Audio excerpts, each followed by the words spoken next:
The Height of the Abbasid Caliphate, Intellectual Glory under Harun Al-Rashid and Al-Mamun by AZLAN ADNAN M.A. Sunday, 9th of November, 2025. The Golden Age of Islamic Civilization. The Abbasid Caliphate reached its greatest intellectual height during the reigns of Caliphs Harun al-Rashid and al-Mamun.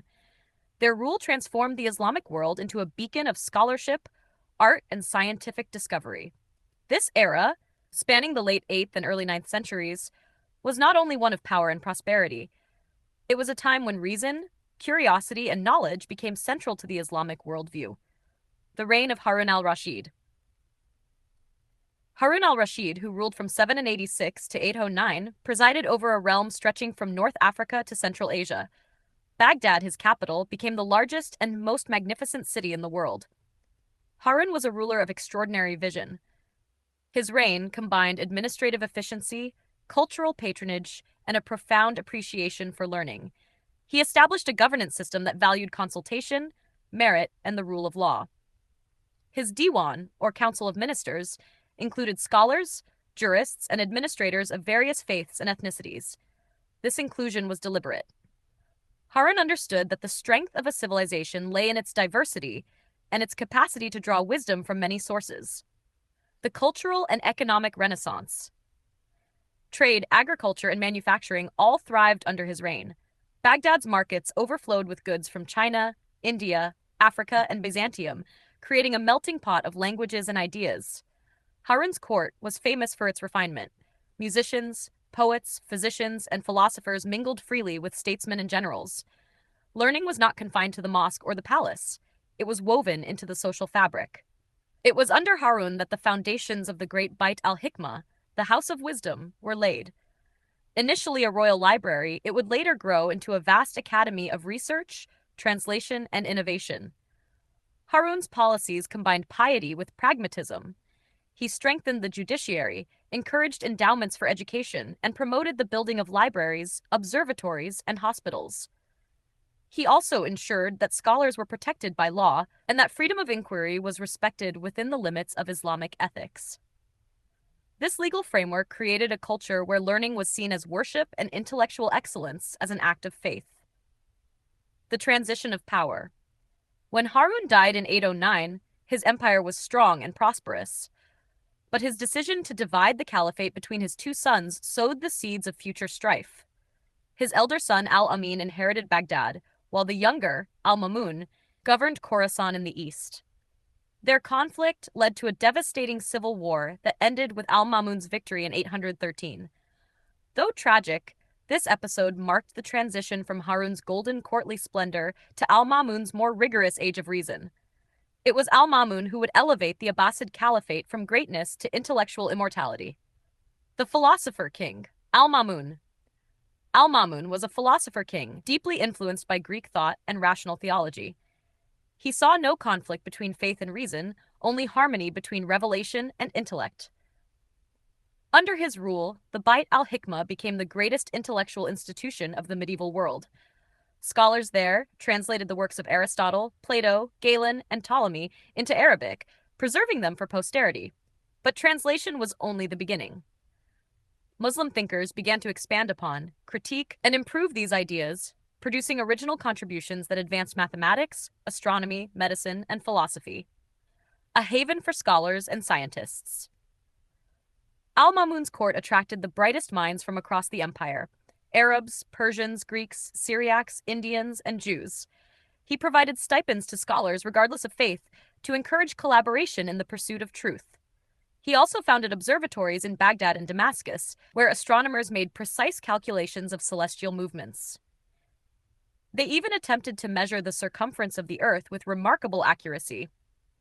In medicine, polymaths like Hunayn ibn Ishaq and al-Razi developed clinical methods and ethical standards that would later shape European medical practice. Knowledge became an organized, systematic discipline supported by the state, policies that encouraged reason and justice. Al-Mamun's policies reflected a profound conviction that knowledge was a divine trust. He established endowments for teachers, libraries, and translators, ensuring that intellectual pursuit was accessible beyond the elite. Law and governance under al-Mamun were also refined. He emphasized the role of reasoned interpretation, ijtihad, in jurisprudence, encouraging scholars to derive rulings that reflected justice and social welfare rather than blind imitation. His reign also saw theological debates flourish, particularly within the Mutazilite school of thought. They upheld the idea that human reason could discern moral truths and that the Quran itself invited reflection and inquiry. This atmosphere of free debate led to the flowering of Islamic philosophy, falsafa, which sought to harmonize revelation with logic. It was not a rejection of faith, but an exaltation of reason as a gift from God. The spirit of openness and inquiry. Such intellectual openness was mirrored in al-Ma'mun's diplomatic policies. He established academies, corresponded with foreign scholars, and even sent emissaries to acquire manuscripts from the Byzantine Empire.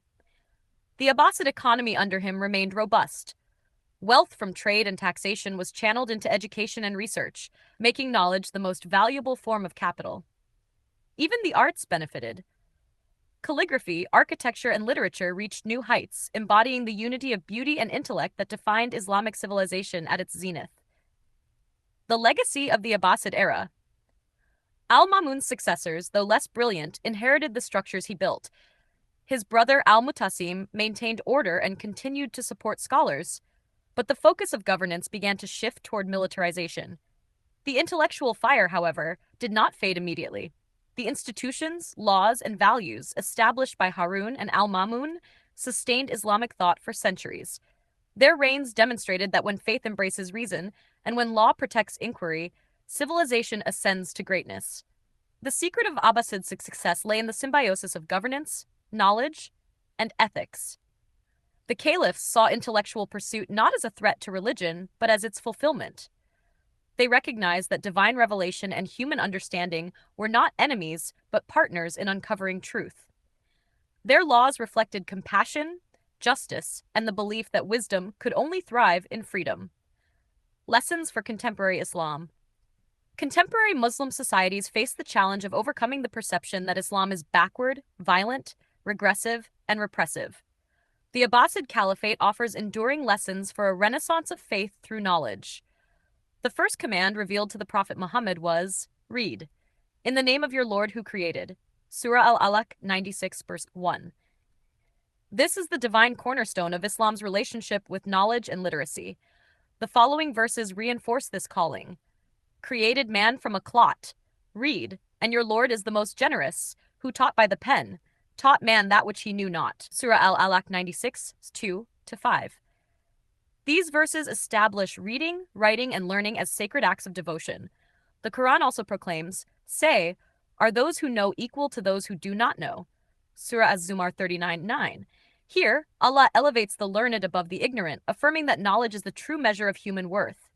In another verse, the Prophet is commanded, and say, my Lord, increase me in knowledge. Surah Taha 20:14. This is the only instance in the Quran where God directly instructs the Prophet to ask for more of anything, and what he commands is knowledge. Allah also declares, only those who have knowledge among his servants fear Allah. Surah Fatir 35:28. True piety, therefore, is not born of blind obedience but of deep understanding. Knowledge and reverence are inseparable. The Quran reminds us again, and do not pursue that of which you have no knowledge. Indeed, the hearing, the sight, and the heart, about all those, one will be questioned. Surah Al-Isra 17:36. This verse enshrines intellectual responsibility as a divine duty. Taken together, these verses make the pursuit of knowledge a sacred obligation. The Abbasid caliphs understood this and built their governance around the Qur'anic command to read, reason, and reflect. Harun Al-Rashid and Al-Ma'mun turned those divine principles into living policy. They invested in education, translation, and dialogue, transforming Islam into a civilization of enlightenment. Modern Muslim nations must reclaim this ethos. They must treat education not as luxury but as worship, and scholars not as dissidents but as heirs to prophecy. Faith should once again inspire curiosity, not censorship. Law should once again protect inquiry, not silence it. When Muslims revive Iqra, read, as the moral heartbeat of civilization, Islam will once more become the light of the world. The message is timeless and clear. Civilizations rise when they seek knowledge for God's sake, and fall when they fear it. International Day of Persons with Disabilities, Wednesday, 3rd of December 2025. Every year, 3rd of December is officially recognized by the United Nations as the International Day of Persons with Disabilities. It has been observed globally since its proclamation in 1992 under UN General Assembly Resolution 4730. The day promotes understanding of disability issues, supports the dignity, rights, and well-being of persons with disabilities, and raises awareness of the importance of inclusion in all spheres of life: political, social, economic, and cultural.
Don't forget to hit that subscribe button to show your support.